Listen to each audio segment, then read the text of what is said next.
Hey, are you considered the go-to person in the family, the relationship, or even at work?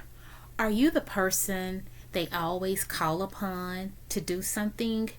Is it because you're good at organization, at planning, you're loyal, you're accountable, and you're just tired? You're the one that the family says, "Oh, I can depend on this person. I know she's going to get mom over to the doctor. I know she's going to take dad where he needs to go. I know she's going to drop off the kids." You're the person whose name is called all the time. And maybe you're not even aware of it. You're just so accustomed to being on board and doing this. If you're that person, do this immediately. Hi, I'm Dee Dee with Motivated to Soar, and I just wanted to stop by and talk to you real quick about being the go-to person and how to correct this. And of course, I'm coming with some handy notes that I'm going to be referring to, so just get on board and work with me. So the first thing you want to do is relinquish your power. That's right. Relinquish your power. Give it up. Share it. You want to share the responsibilities with others in the family, on the job, within the friendship. Relinquish your power. Don't be so controlling. And maybe you're not even aware of it, like I said. But if you're always the go-to person, they are looking for you to set up the family reunion, to get the kids to the volleyball game, to the football game, the parents to the doctor's appointments, to do the paperwork, to do the taxes. You're tagged it. You're tagged it. So how can you get around this? The first thing you want to do is set some boundaries. I want to read this real quick.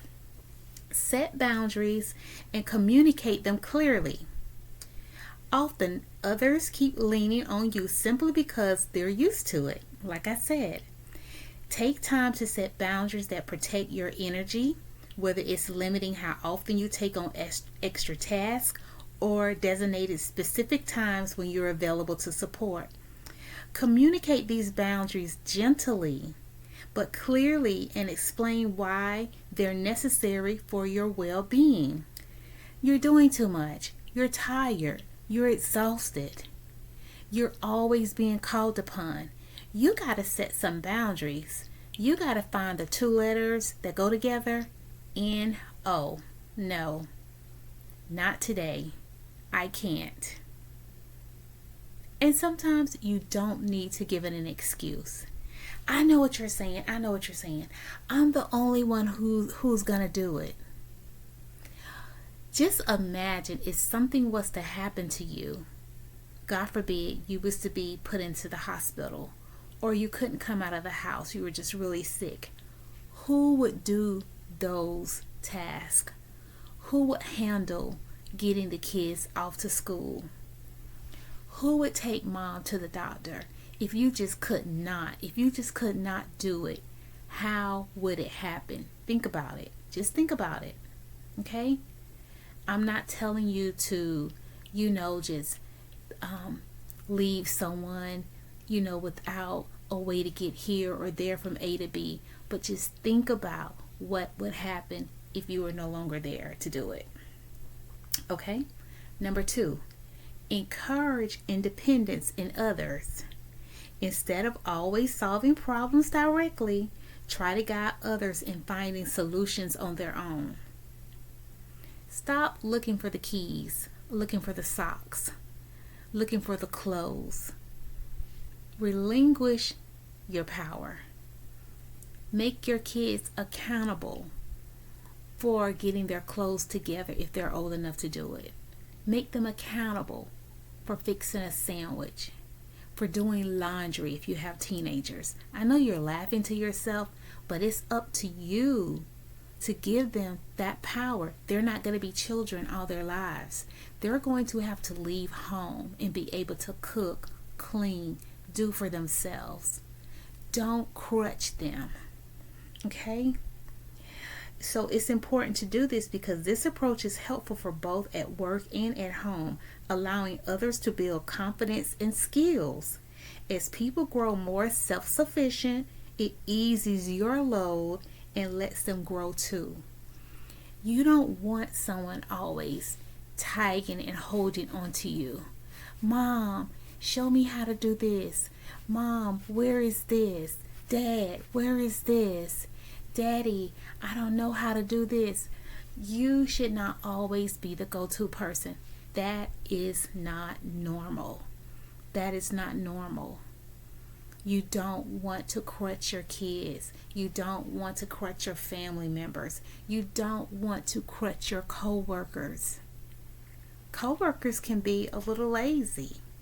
And if you're going to always be the one to do the research for them, fix the spreadsheet, respond to their questions that they're getting from other business partners, you're looking for the material for them all the time, you are setting them up for failure.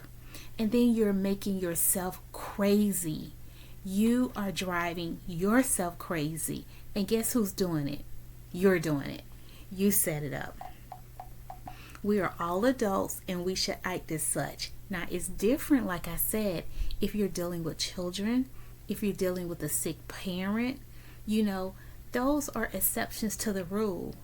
But people who are capable, who are able, you need to make sure they are handling their part of the task. It should not always be you. So I just wanted to stop by and tell you, stop being the go-to person. Stop trying to be so strong. Oh, she's the strong one.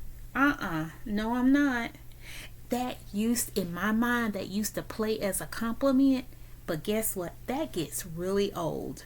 And know what else is going to get old? The way you look.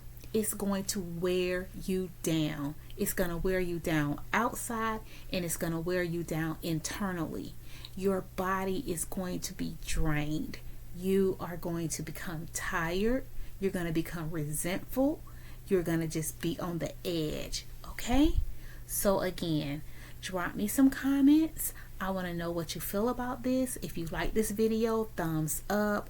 But definitely push back. Put some barriers in place, some perimeters. Clearly communicate. I'm not going to be able to do this. Okay? And until next time, take care.